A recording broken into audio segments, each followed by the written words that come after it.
Disney+ a mis en ligne il y a quelques jours Dr Doogie, remake au féminin d'une série médicale des années 90, qui a notamment fait découvrir Neil Patrick Harris. Petit coup de projecteur. Grâce à sa plateforme, qui ne cesse de gagner des abonnés à travers le monde, Disney souhaite faire découvrir à la nouvelle génération des séries ou des films des années 80-90e, à travers des suites ou des reboots.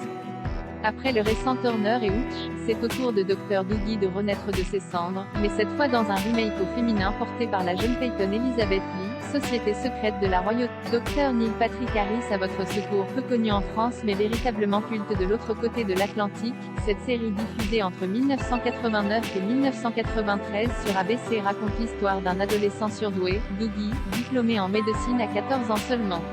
Docteur à l'hôpital des Eastman à Los Angeles, il doit à la fois faire face aux difficultés du métier et aux préoccupations d'un jeune de 16 ans. Dr Doogie a surtout permis de révéler l'enfant star Neil Patrick Harris, qui continue à l'âge de 48 ans son petit bout de chemin à la télévision et au cinéma. On retrouvait à ses côtés son meilleur ami joué par Max Casella, qu'on a pu voir dans des petits rôles depuis Ray Donovan, Mrs Maisel.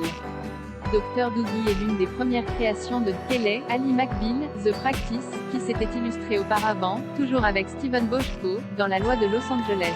Si le succès de la série a été immédiat aux États-Unis, avec 13 millions de téléspectateurs par épisode durant les 2 premières saisons, les audiences se sont essoufflées par la suite. La série a finalement été annulée à l'issue de la saison 4, sans que les scénaristes n'aient pu conclure l'histoire de notre petit prodige. Mais les spectateurs sont quand même tombés sous le charme de ce personnage naïf mais optimiste avec des rêves plein la tête.